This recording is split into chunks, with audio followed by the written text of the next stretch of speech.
Hey everybody, Adam Davidson, RadCast for Tuesday, April 18th, 2023. He healed the sick, he raised the dead, he fed 5,000 people with some bread and some fish, he turned water into wine, he walked on water, probably not the same water, he raised people from the dead, and he himself was raised from the dead.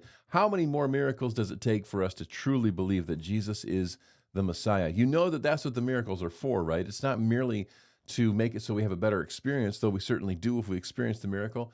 The reason for the miracle is for us to believe that Jesus is the Messiah. What am I talking about? Well, it's simple. This is in John chapter 20, verses 30 and 31. Listen to these words. Jesus performed many other signs. Oh, there's Cooper, by the way. Anyway, Jesus performed many other signs in the presence of his disciples, which are not recorded in this book.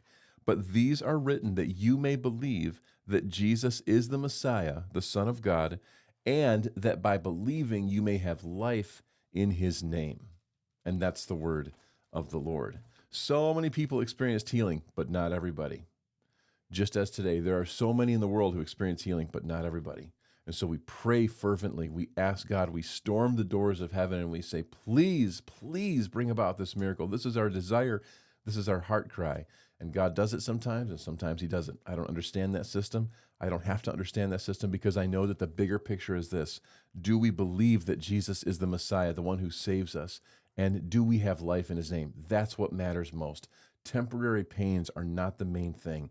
It's our experience of knowing Jesus and having an eternity with him and having life in his name here and now.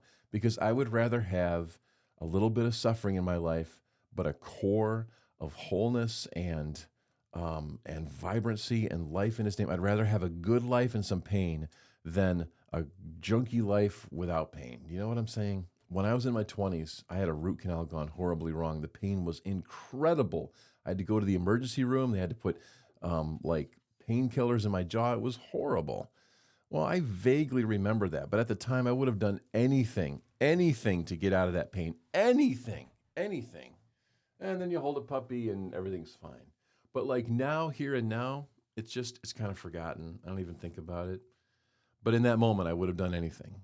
It's the same way with our suffering, even the bad suffering. It's so bad at the time, but in the grand scheme of eternity, it is just a foggy vision of maybe a few seconds.